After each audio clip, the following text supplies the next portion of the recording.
action. Here we go. The Radio Wammo Breakfast. Suckling on the teat of tech. With Paul Brislen. Yeah, it's kind of like a social media meltdown on the show today. Like the radio show's melting down, social media's melting down. G'day there, Paul. Hello, how are you? Well. I'm holding my own, I should say. I'm just treading water here, basically. Yeah. Wondering if this is one of the 7 signs of the apocalypse. It could be. Now, Facebook, I think it's back up now, but it has been down for a significant part of the morning. Yeah. All morning Facebook's been out of action. But worse than that, apparently it's been going on for a couple of days, scattered across the globe. CNN's reporting that the Americans were all whining about it yesterday because somebody managed to disconnect some part of the network and the whole thing was running like a dog. Oh, did Zuckerberg trip over the cord or something? Well, I think somebody did. They pulled the cord out of the wall, or perhaps deleted their deleted items and got the wrong file, and that was that. The horror. Yeah. So yes, Facebook. As you say, it seems to be back up and limping along now. But 500 million users have been forced to go out in the sunshine and wander around talking to people, which is. I find it all quite amusing, really. I've got to say. I hear back in social media. That's right. And the real social. I hear that productivity has increased tenfold in the States today. Well, and you except in Farmville, where of course all the crops are withering and people are freaking out about the ability to care for their crops.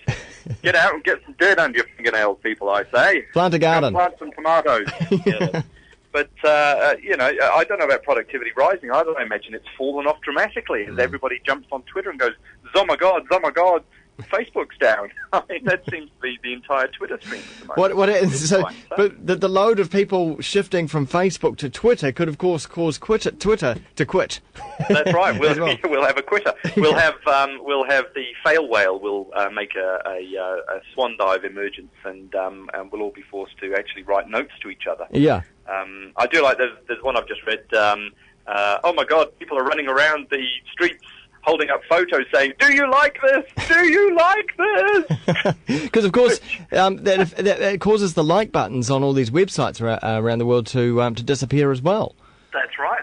There'll be web developers getting anxious phone calls from desperate website managers, freaking out about whether or not people don't like them anymore. So there is a serious side to this, though, isn't there? Because I mean, there's the fun. A lot of people waste a lot of time on Facebook, but there's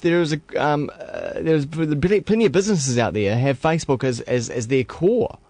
Well, yeah, that's right. There are, not only are mainstream businesses getting into Facebook and social media sites, but when you're thinking about 500 million people using it regularly, that's actually something that needs to be quite robust. Yeah. It's got to be something that you can you imagine if Google disappeared for an afternoon or your email stopped working. Oh, yeah, that happens quite a bit actually.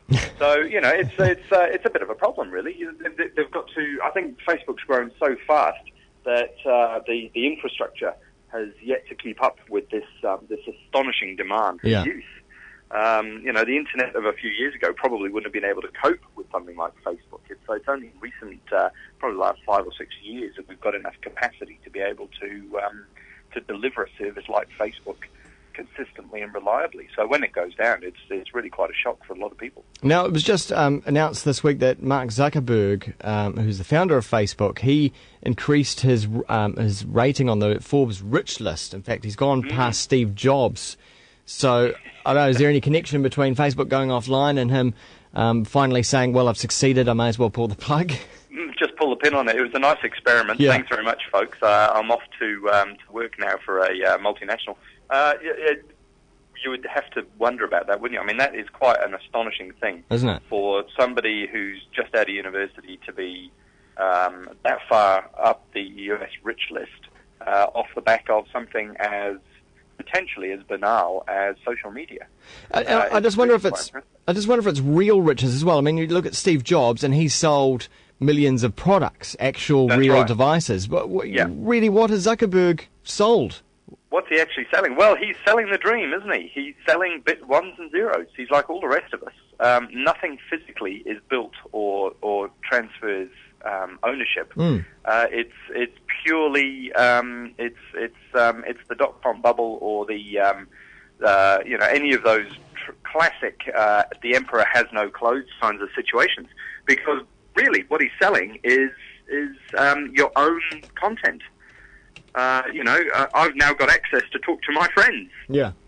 Well, that's really interesting. I've had that all along. But what he's done, of course, is very clever, and he's packaged it up in such a way that not only are we grateful for it, but we'll actually pay some money towards it. Yeah. And that is the power of the whole internet era, is that you're basically taking something you used to do anyway, changing it slightly, and suddenly it's a multi-billion-dollar business. I mean, Twitter is basically nothing more than text messages for your computer. Yeah.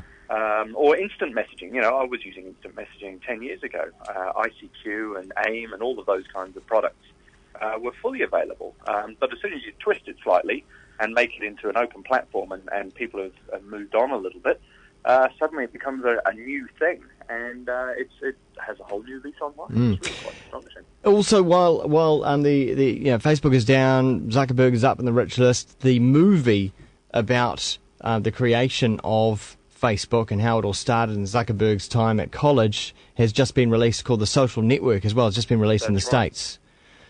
Yes, and I have the reviews are quite mixed. I think as a movie, I don't know that it's particularly well received, but as a piece of recent history, it's being poured over by people all around the world. It'll be very interesting to know just how accurate it is, because it doesn't paint him in a terribly nice light. No, he doesn't like it. No. It paints him as an insecure geek who couldn't make any friends. Yeah. And you really do have to wonder about it, don't you? I think a lot of these kinds of recent biographies, because we had something similar a few years ago with the movie about Steve Jobs and Bill Gates, of course. It's a little hard to tell just how accurate they really are. Yeah. And how much of it is just, hey, wow, this is a huge phenomenon, let's make a movie out of it.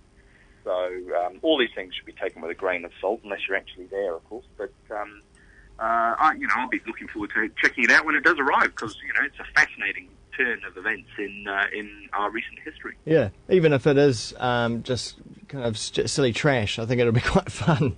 Anyway. That's right. Yeah. Fascinating. Thanks very much, Paul. Anytime. You'll go out there and see some sunlight. Oh, no, there's no chance of that. I've got to keep hitting refresh until Facebook comes back. Paul Brislen is on Twitter, while Twitter is still up, twitter.com/Paul.